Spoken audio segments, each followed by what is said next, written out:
Color has strong influence on us. It's been a subject of studies and fascination by artists, interior designers, healers, marketing people, and Feng Shui masters all the way from ancient time to modern times. I'm Natalia Kaylin, a Feng Shui and mindful design consultant. In this video, I am going to demonstrate how the color can be used in our home depending on what we want to achieve. We will discuss the qualities of each color and where in the house is best to implement them. I will also indulge you in the Feng Shui Bagua colors and show you how I use them to create the best energy in your home. If you want to shift the energy in your home, introducing certain colors in certain places is the fastest way to do it. I want to give you a 2-minute history tour of using colors for healing, altering mood, and shifting energy. These are some fascinating facts, but if you are not interested in it, you can just skip to the next chapter where I discuss practical implementation of color. In ancient Egypt, for example, there were healing solariums where light shone through colored gems such as rubies, sapphires, or emeralds, and people were taken to different colored chambers depending on their particular illness and spending time in these solariums. In ancient Greece, in the city of Heliopolis, the city of the sun, they also used colors for therapeutic and spiritual purposes. In addition to colored light, they used rooms where every object in the room was also the same color. Indian medical practitioners utilize specific colors to balance their body's energy centers known as chakras to promote overall health. To be able to use colors correctly and benefit from them, we need to understand the qualities of colors and how they may influence us. Today, environmental psychology has conducted extensive research on how different colors influence our well-being and state of mind. The results of their research are being implemented by large hotels, spas, hospitals, sport teams, and private companies. Red is a strong stimulant. It ignites passion, motivation, gives energy boost and confidence. But if there is too much of it, it can evoke anger and irritation. I almost never use it for walls, although I had a client long time ago who loved it and wanted more of it, so she painted an accent wall. We love red doors in Feng Shui. They're beautiful and stand out, although the door doesn't have to be red to be auspicious. I have an entire video about Feng Shui door colors, unlocking prosperity with Feng Shui front door colors, which I will add in the description. Red accents are very appropriate in kitchens, dining rooms, some family rooms in the form of accessories or art. Red is not appropriate to use in bedrooms because it is overly stimulating. Orange is perceived as happy and joyful.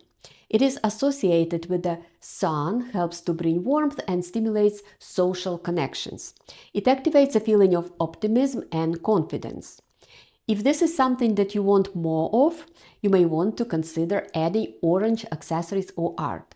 Like red, I don't use it on walls, but if you crave it, you may paint an accent wall. For most people, art and accessories are plenty. It is appropriate to use it in dining rooms, living rooms, or any area that needs to be energized. Pink is gentle and warm color. It has quality of sweetness, hardness, and joy. I like using some varieties of pink in bedrooms, especially if people want to bring a new warm energy into their relationship. It is a color of love, after all. In adult bedrooms, I like to use so-called adult pink.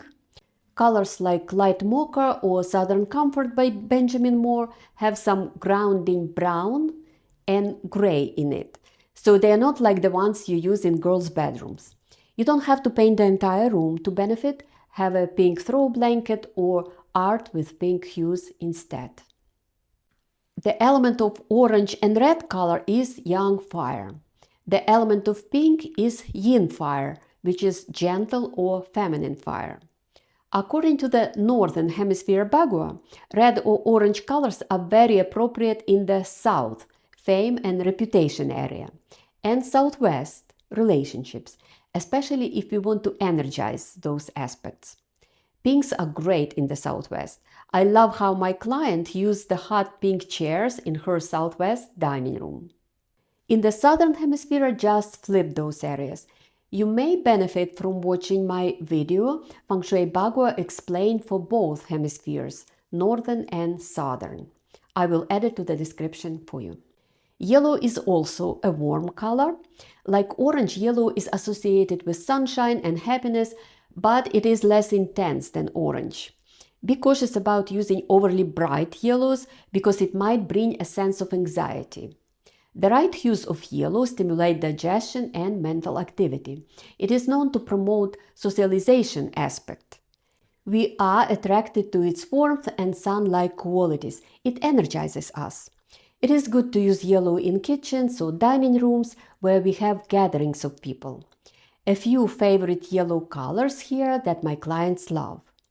It is not very appropriate for adult bedrooms, but might be appropriate for some children's rooms when they need a bit more stimulation. The element of yellow is earth. According to the Bagua, earth element is appropriate in the southwest relationships, west children and creativity, northwest helpful people, northeast knowledge, and the center of the house.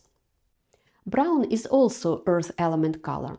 Personally, I use brown very sparingly because I find it heavy, but if it feels grounding to you, it's perfectly fine. Similarly, tan or beige are earth element colors. They have a calming influence, can produce a sense of warmth or comfort. There are a few beautiful beige shades, but most beige shades are somewhat flat or dull to me, so I don't use them too much. For neutral walls, I prefer something lighter. Green is in the middle of the visible color spectrum. It has balancing, nurturing, and even healing qualities. It is calming to the nervous system, perhaps because trees and plants are green, and we associate it with being in nature. Brighter greens are more energizing. They invoke the feeling of growth, abundance, and a sense of spring. Warm light greens are appropriate in family rooms, dining rooms, or restrooms. Cooler greens are more relaxing and more appropriate in bedrooms and family rooms. The element of green is wood, and according to the Bagua, greens are great in the southeast, prosperity, east, family and health, and south, fame and reputation. You can use it on the walls or in the form of art, accessories, and also plants. Blue is a cool color. It is very calming to the nervous system. Blue evokes a state of tranquility and peace. Lighter blue is associated with the expansiveness of the sky, and darker blue is related to water. The feng shui element of blue is water.